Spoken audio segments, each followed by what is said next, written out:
Hello అండి, నేను Sandhya. Welcome to my channel learn with సంధ్య.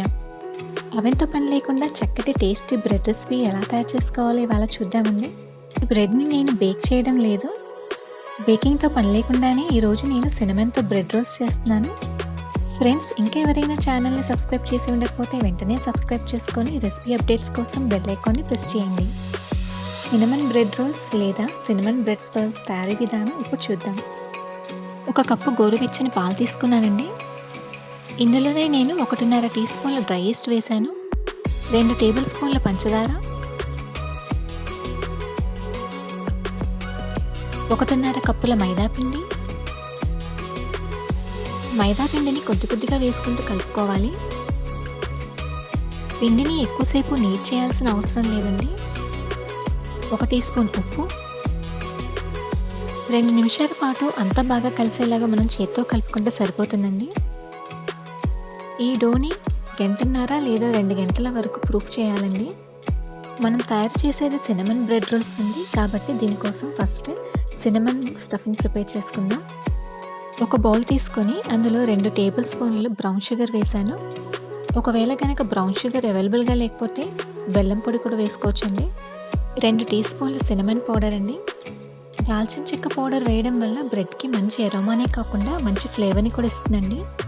ఈ మిశ్రమాన్ని ఒకసారి బాగా కలుపుకోవాలి. మనం తయారు చేసుకున్న డో కూడా రెడీ అయిపోయిందండి.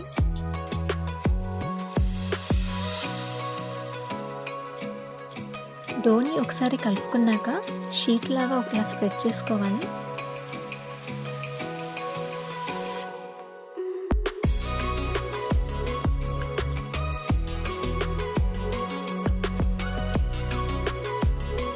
ఇలా స్ప్రెడ్ చేసుకున్న షీట్ పైన నేను కొద్దిగా బటర్ అప్లై చేశానండి.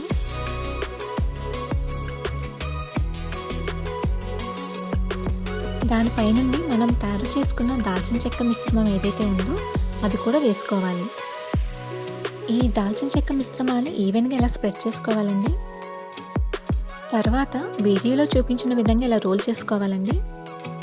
ఈ రోల్ని ఇప్పుడు కట్ చేసుకున్నామండి. నైఫ్తో కట్ చేస్తే మనకి షేప్ సరిగ్గా రాదండి, కొద్దిగా షేప్ అవుట్ అయ్యే అవకాశం ఉంటుంది. వీటిని నీట్గా కట్ చేయడానికి నేను ఇక్కడ దారాన్ని యూస్ చేస్తున్నాను.